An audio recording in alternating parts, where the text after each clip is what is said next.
Good morning friends. આજે આપણે કરીશું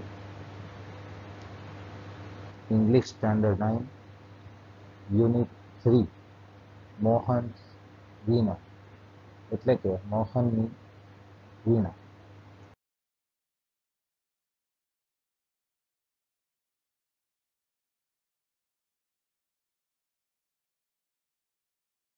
at the end of every lesson, મિત્રો, તમારા દરેક યુનિટના અંતે આવો ગ્લોસરી એટલે કે શબ્દ સમૂહ આપેલો જ છે.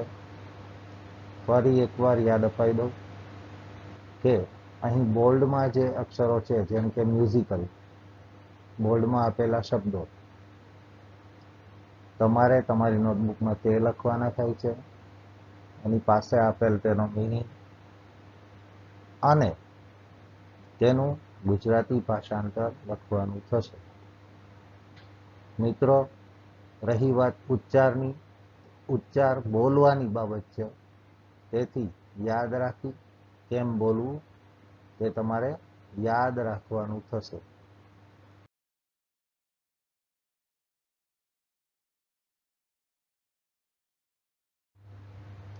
મ્યુઝિકલ એટલે સંગીતમય. મિત્રો, આ એક એડજેક્ટિવ છે. મ્યુઝિક તેનું મૂળ રૂપ છે. મ્યુઝિકલ એટલે સંગીતમય. અહીં ટ્યુનફુલ, મેલોડિક, મેલોડિયસ, હાર્મોનિયસ, સ્વીટ સાઉન્ડિંગ, આ બધા તેના સિનોનિમ્સ છે. અને ગુજરાતીમાં તેને કર્ણપ્રિય, પ્રિય અથવા તો સુરીલું કહેવામાં આવે છે. આ એક એડજેક્ટિવ છે. સંગીત સંબંધી એટલે મ્યુઝિકલ, રિલેટિંગ ટુ મ્યુઝિક. મિત્રો, અહીં જમણી તરફ તમે અમુક એક્શન્સ જોઈ રહ્યા છો જે મ્યુઝિક ડાયરેક્ટર્સ આપતા હોય છે. આ બધી એક્શન છે તે મ્યુઝિકલ જેસ્ટર્સ કહેવામાં આવે છે. એક્સપ્રેસ એટલે વ્યક્ત કરવું. મિત્રો, એક્સપ્રેસ તે મૂળ ક્રિયા છે. તમે એક્સપ્રેસ ટ્રેન, એક્સપ્રેસ બસ વિશે તો સાંભળ્યું જ હશે. એક્સપ્રેસ એટલે શીઘ્ર, ફાસ્ટ પહોંચાડે તેવું. અહીં એક્સપ્રેસ્ડ એટલે વ્યક્ત થયેલું અથવા વ્યક્ત કરવું. Convey a thought or feeling in words or by gestures and conduct, એટલે કંઈ પણ વ્યક્ત કરવું શબ્દોથી, શરીરના અલગ અલગ ઇશારાઓથી અથવા તો વર્તનથી. તમે જોયું જ હશે કે જ્યારે મમ્મી પપ્પા છે નાના બાળકને ખીજાય તો ત્યાર પછી તે રીસાયેલું કરતું હોય, તો ઇઝ એક્સપ્રેસિંગ હિઝ એંગર, તેનું ક્રોધ અથવા ગુસ્સો એ રીતે બતાવે છે. મિત્રો, અહીં communicate, convey, indicate, show, demonstrate, reveal, આ બધા તેના સિનોનિમ્સ છે. ગુજરાતી અર્થ થાય છે સ્પષ્ટ અથવા તો શીઘ્ર. અહીં વર્બ તરીકે યુઝ થયું છે તો એનો મતલબ થાય છે દર્શાવવું. અહીં તમે એક સુંદર વાક્ય જોઈ શકો છો. That feeling cannot be expressed when someone cares for you in your bad times. એટલે કે જ્યારે, when someone, જ્યારે કોઈ તમારું ધ્યાન રાખે છે, ઇન યોર બેડ ટાઈમ્સ, તમારા ખરાબ સમયે જ્યારે કોઈ તમારો ખ્યાલ રાખે છે, તો that feeling can not be express, તે ફિલિંગ, તે અનુભૂતિ વ્યક્ત કરી શકાતી નથી. એક્સપેરિમેન્ટ એટલે પ્રયોગ. મિત્રો, એક્સપેરિમેન્ટ એટલે પ્રયોગ, પણ આ પ્રયોગ એટલે પ્રયોગ અગર તે વર્બ ફોર્મમાં હોય તો પ્રયોગ કરવો તેવો થાય છે, એટલે કે અખતરો કરવો. આજકાલ કોરોના મહામારીમાં બહુ બધા લોકોએ બહુ બધા એક્સપેરિમેન્ટ્સ કર્યા, એટલે પ્રયોગો કર્યા. ટુ એક્સપેરિમેન્ટ એટલે અખતરો કરવો અને એક્સપેરિમેન્ટ એટલે પ્રયોગ. અહીં તમે એક લેબોરેટરીનું પિક્ચર જોઈ શકો છો કે આ એક પ્રયોગ ચાલી રહ્યો છે. અને મેં કહ્યું તેમ આ કોરોના કાળમાં બહુ બધી દવાઓ, દેશી નુસ્ખાઓના અખતરાઓ થયા. Those are also called experiments. Instrument એટલે વાજિંત્ર. મિત્રો, અહીં મ્યુઝિકલ ઇન્સ્ટ્રુમેન્ટ્સ નો ઉપયોગ થયો છે. આ સિવાય પણ ઇન્સ્ટ્રુમેન્ટ્સ શબ્દ તમે સાંભળતા હશો. તો અગર કોઈ સર્જન હોય તો તેના ઇન્સ્ટ્રુમેન્ટને સર્જિકલ ઇન્સ્ટ્રુમેન્ટ કહેવામાં આવે છે. અહીં વાદ્ય જે વાજિંત્ર હોય તે છે, તેથી એને આપણે મ્યુઝિકલ ઇન્સ્ટ્રુમેન્ટ કહીશું. You can see gong, accordion, cymbal, clarinet, bugle, French horn, etc. પિયાનોથી પણ તમે પરિચિત હશો. અને મોહન્સ વિના આ પાઠમાં આપણે આ ગિટાર પણ જોઈશું. આ બધા છે મ્યુઝિકલ ઇન્સ્ટ્રુમેન્ટ્સ. જ્યારે સર્જન વાપરે તેને કહેવાય સર્જિકલ ઇન્સ્ટ્રુમેન્ટ્સ. નાઉ ફ્રેન્ડ્સ, અહીં શબ્દ આવે છે પરફોર્મ. પરફોર્મ કરવું એટલે રજૂ કરવું અથવા તો પોતાની આવડત છે તે પ્રદર્શિત કરવી. Perform a poem, show us your skills and talents. આ કોઈ કોમ્પિટિશન એટલે કે સ્પર્ધાનું હોર્ડિંગ છે. એમાં લખેલું છે show us your skills and talents, એટલે તમારી આવડત અને ટેલેન્ટ એટલે તમારામાં રહેલી પ્રતિભા બતાવો. મિત્રો, પરફોર્મ એટલે to do an action or piece of work. કોઈ એક્શન કરવી અથવા પીસ ઓફ વર્ક બતાવવું, કંઈ કરી બતાવવું. Computers can perform a variety of tasks. તો કમ્પ્યુટર છે તે બહુ બધી ટાસ્ક એટલે કે કામ કરી બતાવે છે. અહીં પરફોર્મ એટલે કરી બતાવે છે અથવા તો કરે છે. The operation will be performed next week. અહીં performed એટલે થશે, સર્જન દ્વારા પરફોર્મ થશે એટલે સર્જન દ્વારા કરવામાં આવશે. Most of the students performed well in the exam. એટલે કે વધુ પડતા વિદ્યાર્થીઓ અથવા તો બહુ બધા વિદ્યાર્થીઓએ પરીક્ષામાં ખૂબ જ સારું પરફોર્મન્સ આપ્યું. મિત્રો, પરફોર્મ એટલે વર્બ ક્રિયાપદ છે, જ્યારે તેનું નાઉન ફોર્મ એટલે કે નામરૂપ થાય છે પરફોર્મન્સ. આ વાક્યમાં વધુ પડતા વિદ્યાર્થીઓએ પરીક્ષામાં પોતાનું સારું પરફોર્મન્સ બતાવ્યું એટલે સારું કામ કરી બતાવ્યું. મિત્રો, જેમ તમે એક્સપ્રેસ શબ્દ સાંભળ્યો છે, એમ લોકલ પણ સાંભળ્યું જ હોય. ટ્રેન અને બસમાં લોકલ બસ, લોકલ. લોકલ એટલે લોકાલિટી પૂરતું મર્યાદિત. એ પણ એક એડજેક્ટિવ જ છે. અહીં વોકલ એ પણ એડજેક્ટિવ એટલે વિશેષણ જ છે, જેનો મતલબ થાય છે relating to or produced by the voice, એટલે કે અવાજને લગતું અથવા તો અવાજથી ગાઈને અથવા બોલીને જે પરફોર્મન્સ આપવામાં આવે તેને કહેવાય વોકલ. વોઇસ પરથી vocal. A piece of vocal music એટલે ગાયન. અહીં ઇનકોર્પોરેટ એટલે સમાવવું, સમાવિષ્ટ કરવું. ઇનકોર્પોરેટ તે વર્બ છે એટલે કે ક્રિયાપદ છે.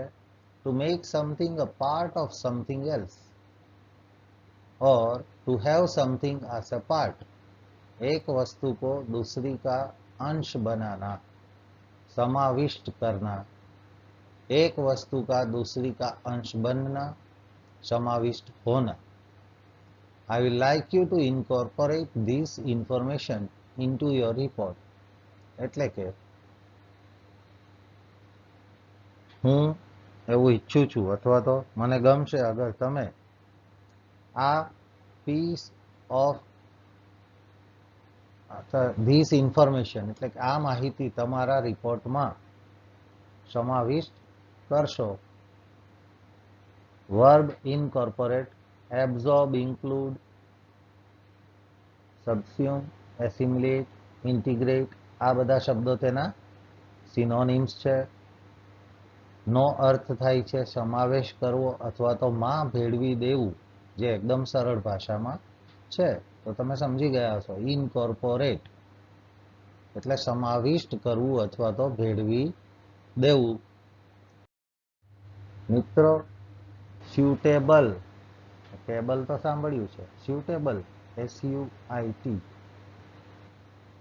તો આ સ્યુટ શબ્દ પરથી આવે છે, જે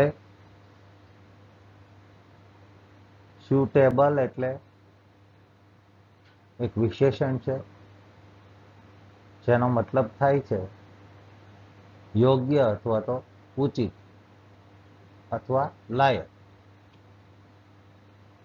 ઘણી વખત કજોડું જઈને ઘણા બોલતા હોય કે ભાઈ આ એને લાયક નથી, અથવા તો તમે એવું પણ સાંભળવા મળે કે તું આને લાયક નથી, અથવા પરિસ્થિતિઓ અત્યારે ઉચિત નથી. So the time or the situations are not suitable. અત્યારે કોઈ એમ કહે કે ભાઈ બહુ મોટી પાર્ટી કરવી છે, then the time and conditions are not suitable for a big party or social gathering. મિત્રો, અહીં એક્સેપ્ટેબલ, સેટિસ્ફેક્ટરી, ફિટ. જુઓ, આ ફિટ એટલે ઠીક લાગવું, ફિટ, વર્ધી અથવા ફિટિંગ આ બધા જ તેના સિનોનિમ્સ છે એટલે કે સમાનાર્થી છે. ગુજરાતી અર્થ યોગ્ય, ઉચિત, લાયક. Right or appropriate for a particular person, purpose or situation. એટલે કે કોઈ પર્ટિક્યુલર વ્યક્તિ, પર્પસ એટલે હેતુ, કે સિચ્યુએશન પરિસ્થિતિ ને અનુકૂળ ને માટે ઉચિત, તેના માટે આપણે સ્યુટેબલ શબ્દનો ઉપયોગ કરીએ છીએ. અહીં લખ્યું છે સ્યુટેબલ ફોર વેજીટેરિયન્સ એટલે કે શાકાહારી લોકો માટે ઉચિત, યોગ્ય. અપ્રૂવ એટલે માન્યતા આપવી, અને અપ્રૂવ્ડ એટલે માન્ય હોવું અથવા તો સ્વીકારવું. લોન એપ્લિકેશન તો તમે સાંભળ્યું જ હશે કે લોન અપ્રૂવ થઈ ગઈ, મતલબ માન્ય થઈ ગઈ, માન્યતા મળી ગઈ લોનને.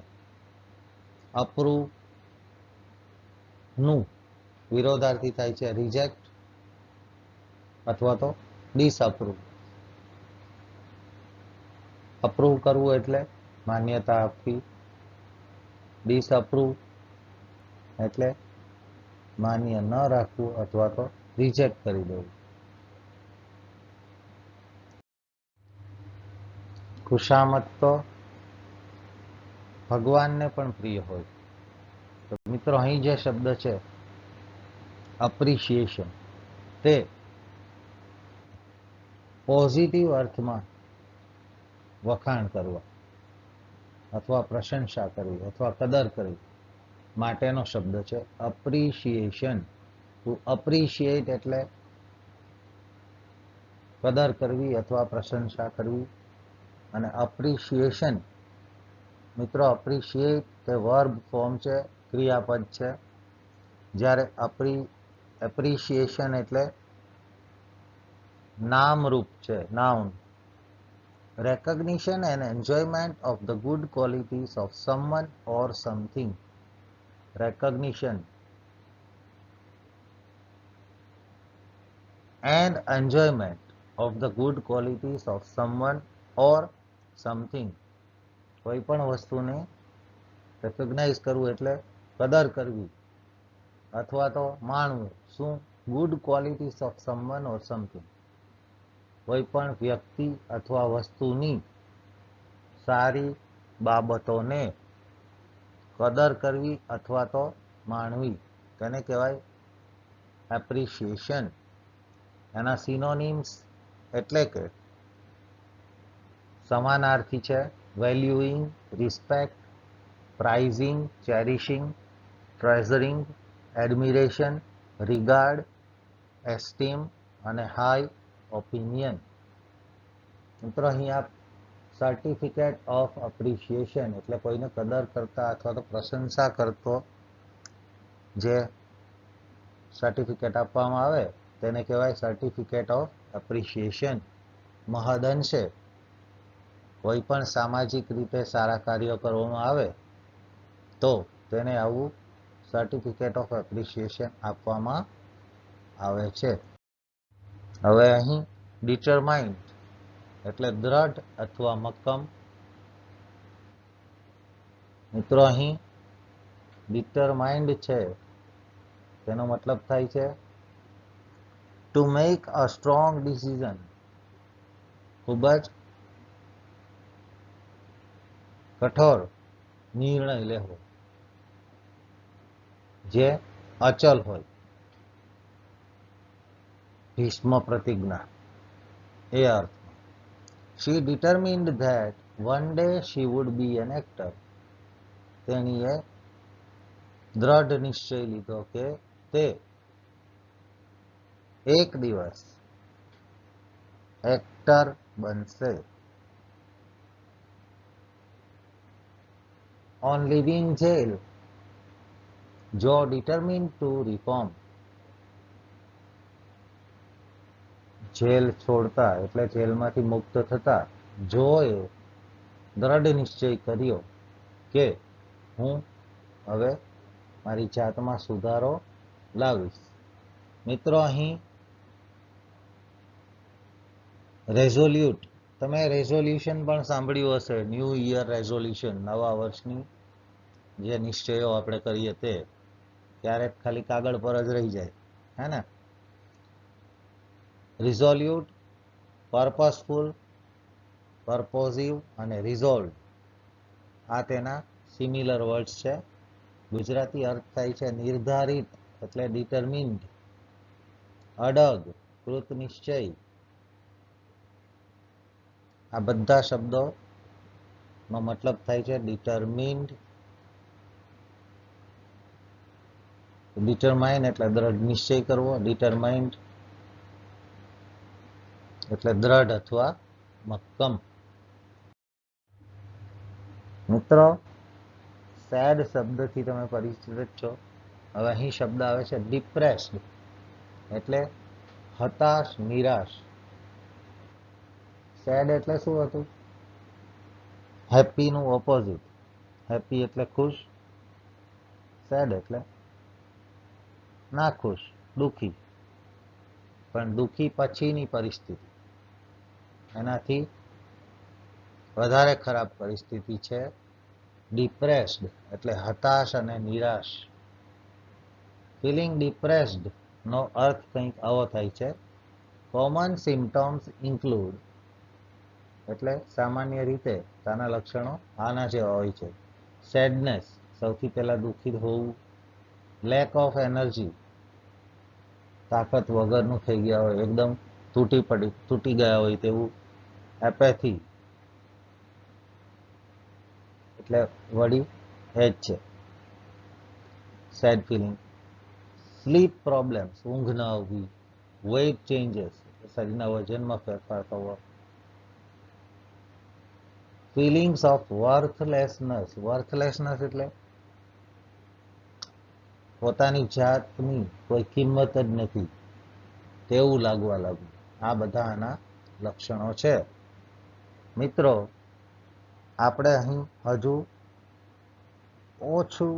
ઓછા પ્રમાણમાં ડિપ્રેશન છે, કારણ કે લોકો હળી મળીને મહદઅંશે સંયુક્ત કુટુંબમાં રહેતા હોય તો એકાબીજાને પોતાની ફિલિંગ્સ એક્સપ્રેસ કરી દેતા હોય. પણ જ્યાં એકલું અટુલું જીવન જીવવામાં આવે છે તેવા મોટા દેશોમાં ડિપ્રેશનની ગોળીઓ લગભગ દરેક વ્યક્તિઓ લેતી હોય છે.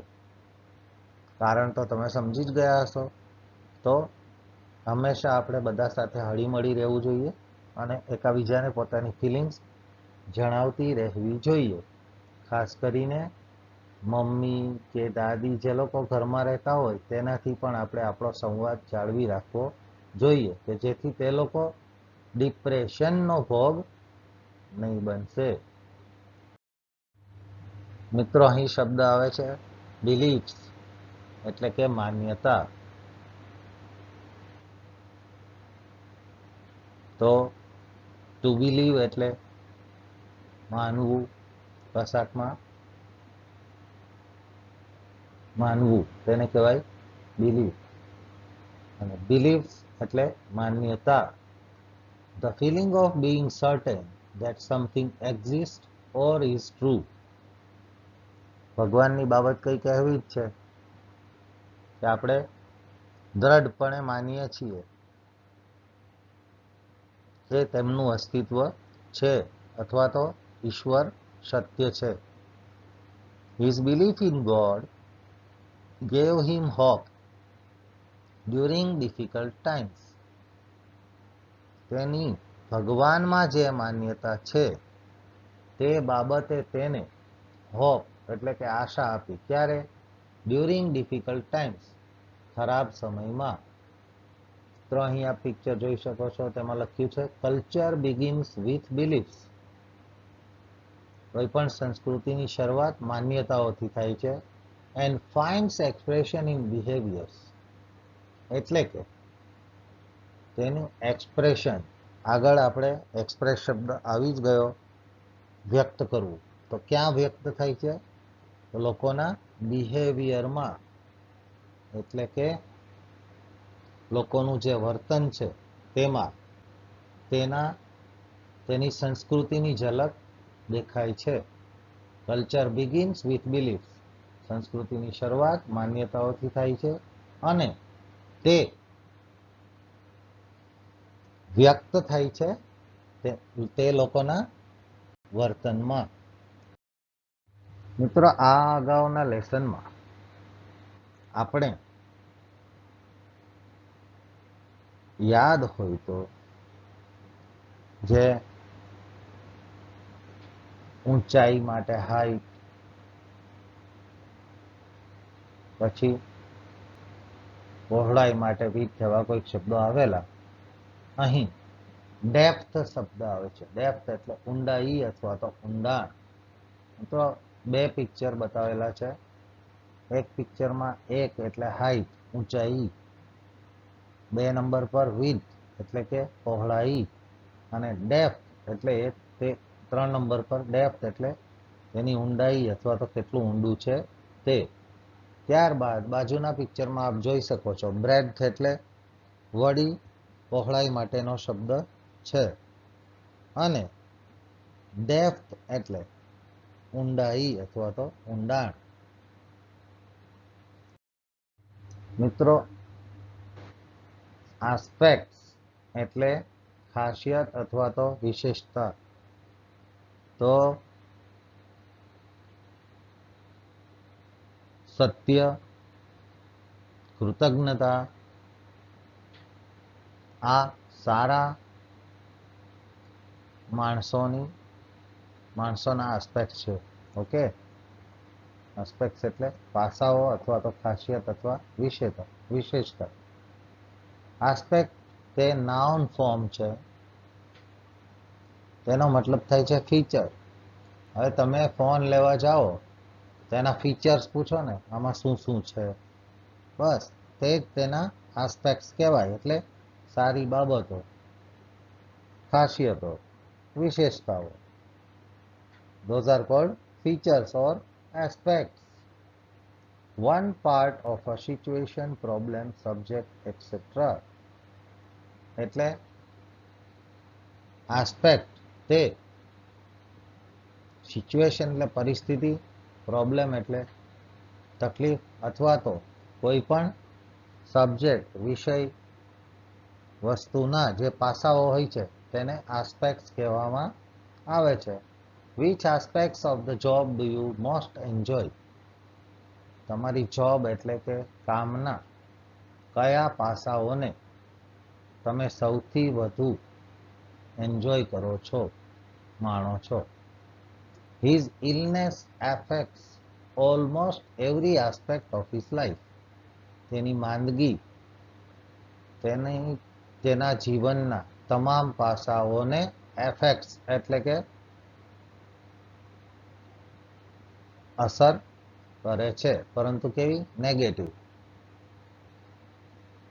એફેક્ટ્સ અને ઇફેક્ટ્સ માં ફરક છે. ઇફેક્ટ એટલે સારી અસર, જ્યારે એફેક્ટ્સ એટલે ને ખરાબ અસર પહોંચાડે છે. That's the most worrying aspect of the situation. તે પરિસ્થિતિની સૌથી ચિંતાજનક પાસું છે. એટલે મોસ્ટ વરીઇંગ એસ્પેક્ટ. સાઉન્ડ એસ્પેક્ટ્સ એટલે કે અવાજને લગતા પાસાઓ. મે બી રિલેટેડ ટુ મ્યુઝિક એટલે કે સંગીતને લગતા પાસાઓ અથવા સંગીતને લગતી બાબતો, ખાસિયતો, વિશેષતાઓ, જે આ લેસનમાં આપણે જોઈશું. તો મિત્રો, આ થયા યુનિટ 3ના ગ્લોસરી શબ્દો. ધ્યાનથી ફરી સાંભળશો અને આગળ કહ્યું તેમ આ શબ્દો તમારે જે બોલ્ડમાં આગળ આપેલા હતા, તમારા ગ્લોસરી ટેક્સ્ટબુકમાં આપેલા છે, પાઠ્યપુસ્તકમાં બોલ્ડમાં આપેલા લખવાના, તેનો અર્થ લખવો અને તેના ગુજરાતી અર્થ લખવા. Thanks for listening.